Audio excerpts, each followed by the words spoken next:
Assalamualaikum warahmatullahi wabarakatuh. Hai semuanya, kali ini kita akan menjelaskan mengenai kanker prostat. Yuk simak video ini sampai habis ya, supaya kalian mengerti sebenarnya apa sih kanker prostat itu.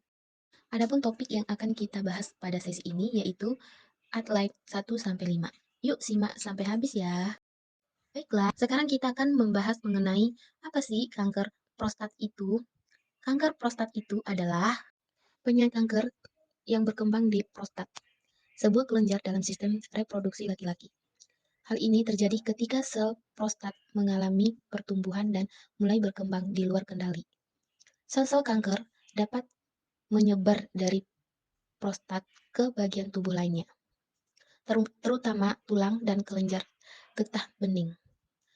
Pembesaran prostat jinak terjadi ketika kelenjar prostat membesar, sehingga saluran kemih mengalami penyempitan.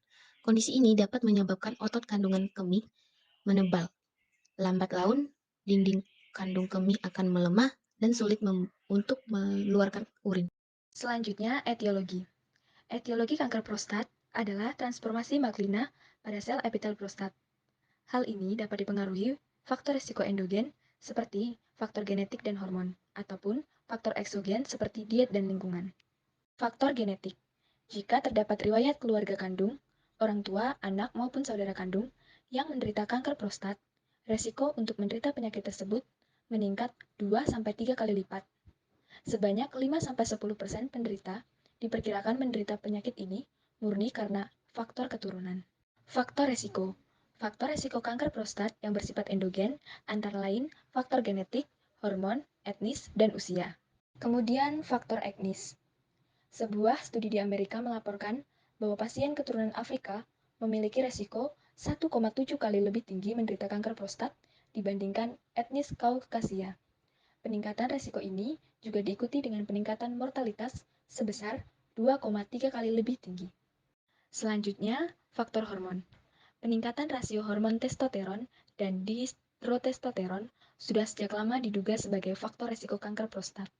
Namun, hal ini masih kontroversial karena beberapa ahli menganggap bukti ilmiah yang ada masih belum adekuat. Kemudian yang terakhir, faktor usia.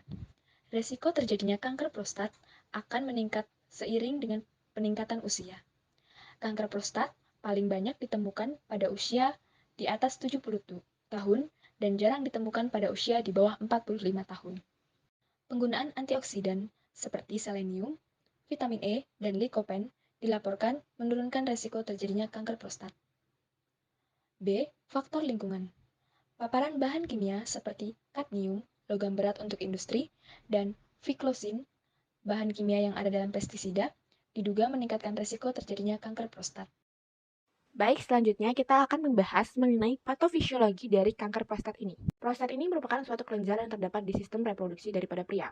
Fungsi dari prostat ini adalah reproduksi daripada cairan semen, yaitu cairan yang dikeluarkan pada saat ejakulasi. Selain berisi sperma, semen ini 60%-nya, komponennya ini diproduksi oleh prostat. Prostat ini terletak di bawah kandung kencing, mengelilingi uretra atau saluran kencing.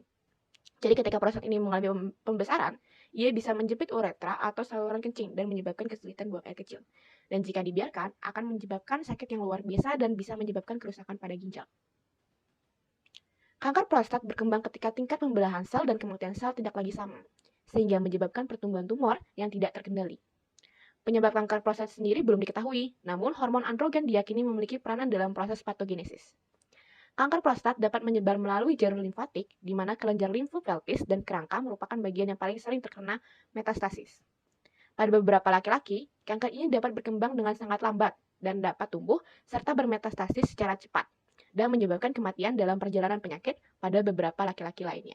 Adapun tahapan pada patogenesis kanker prostat, yaitu pertama dimulai dari kelenjar prostat yang normal, lalu ia berkembang menjadi PIN atau prostat intraepitel neoplasis yang merupakan lesi dan prekursor dari karsinoma prostat. Kehadiran nukleus yang menonjol dalam struktur saluran adalah cara mudah mengidentifikasikan kelainan. Selanjutnya, ia akan berkembang menjadi karsinoma prostat atau terjadilah kanker prostat itu sendiri, yang bisa berkembang menjadi karsinoma prostat stadium lanjut, yang pada tahap ini tumor sudah bertumbuh lebih besar, tetapi belum menyebar ke kelenjar getah bening dan organ tubuh lainnya. Jika semakin parah, ia akan menjadi karsinoma prostat metastasis atau stadium akhir, yang bisa terjadi ketika sel-sel pecah dari tumor di prostat dan melakukan perjalanan limfatik atau aliran darah ke area lain dari tubuh seperti tulang, kelenjar getah bening, paru-paru, hati, bahkan otak. Lokasi kanker merupakan faktor yang sangat berperan dalam penyebaran kanker prostat. Kanker yang berlokasi di apex atau basal memiliki kemungkinan penyebaran yang lebih cepat karena lemahnya kapsul pada lokasi ini. Dan terakhir, ia bisa berkembang menjadi hormone refractory prostate cancer atau HRPC, di mana kanker prostat sudah sangat mematikan, di mana kondisi ini sudah tidak bisa lagi merespon pengobatan dengan hormon, atau bisa disebut dengan hormon resisten. For your information, pasien kanker prostat pada tahap awal hanya mengalami gejala di daerah pelvis. Biasanya gejala saluran kemih bawah timbul akibat perkembangan kanker hingga menekan uretra. Hematuria timbul sebagai akibat dari sel kanker aktif yang membutuhkan banyak asupan nutrisi, sehingga menginduksi pembentukan pembuluh darah. Darah ini akan ikut terbawa ke dalam urin, lalu metabolisme sel kanker terjadi dalam laju yang sangat tinggi, sehingga membutuhkan banyak energi. Akibatnya, pasien kanker sering kali merasa cepat lelah dan mengalami penurunan berat badan atau kaheksia. Diagnosis. Diagnosis sendiri dapat ditegakkan berdasarkan pemeriksaan fisik dan laboratorium. Untuk mendiagnosis kanker prostat dapat dilakukan dengan yang pertama itu namanya pemeriksaan colok dubur. Letak kanker prostat terletak di zona perifer prostat dan dapat dideteksi dengan colok dubur jika volumenya sudah lebih besar dari 0,2 mili. Jika terdapat kecurigaan dari colok dubur berupa nodul keras, asimetrik, benjol-benjol, maka tanda-tanda kecurigaan tersebut dapat menjadi indikasi biopsi prostat. Untuk mendiagnosis kanker prostat juga dapat dilakukan dengan prostat spesifik antigen atau PSA, di mana PSA adalah Perine kallikrein prostat yang hampir seluruhnya diproduksi oleh sel epitel prostat. Pada praktiknya, PSA adalah organ spesifik namun bukan kanker spesifik. Oleh karena itu, peningkatan kadar PSA juga dapat kita lihat pada BPH, prostatitis, dan keadaan non-maligna lainnya. Kadar PSA adalah parameter berkelanjutan, semakin tinggi kadarnya, semakin tinggi pula kecurigaan adanya kanker prostat. Nilai baku PSA di Indonesia saat ini yang dipakai adalah 4 mg per mililiter. Untuk mendiagnosis kanker prostat juga dapat dilakukan dengan transrektal ultrasonografi atau TRUS dan biopsi prostat. Untuk proses diagnosis menggunakan ini, validitasnya cukup tinggi dan bahkan dapat dipakai untuk menentukan stadium kanker dan menentukan tidak biopsinya jika diperlukan. Hanya saja pemeriksaan ini sangat mahal.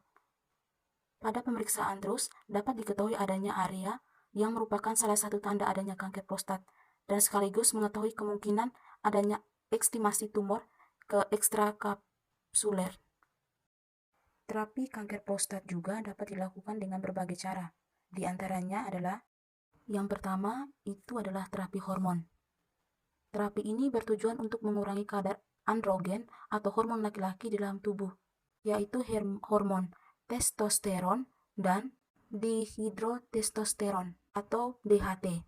Dengan menurunkan kadar androgen, kanker prostat bisa menyusut atau tumbuh lebih lambat untuk sementara waktu. Terapi kanker prostat ini juga dapat dilakukan dengan yang namanya radioterapi. Nah, radioterapi ini merupakan cara mengobati kanker prostat dengan menggunakan radiasi untuk membunuh sel kanker. Pengobatan ini dilakukan dengan tujuan untuk memperlambat perkembangan dan penyebaran sel kanker untuk meringankan gejala.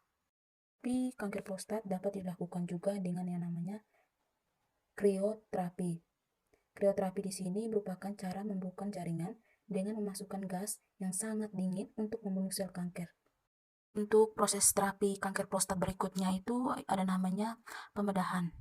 Nah, terdapat 2 jenis utama operasi prostat, yakni prostatektomi terbuka dan reseksi prostat transrektal. Prostatektomi sendiri adalah bedah terbuka untuk mengangkat sebagian atau seluruh kelenjar prostat. Adapun radikal prostatektomi dilakukan dengan mengangkat seluruh kelenjar prostat beserta jaringan di sekitarnya. Untuk terapi yang terakhir itu ada yang namanya kemoterapi.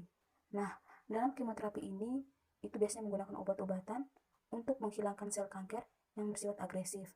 Obatan-obatan ini dapat diberikan dapat melalui infus ataukah tablet. Kemoterapi dilakukan jika kondisi kanker telah menyebar ke organ lain di luar kelenjar prostat. Baik, penjelasan tadi menjadi akhir dari video kali ini ya.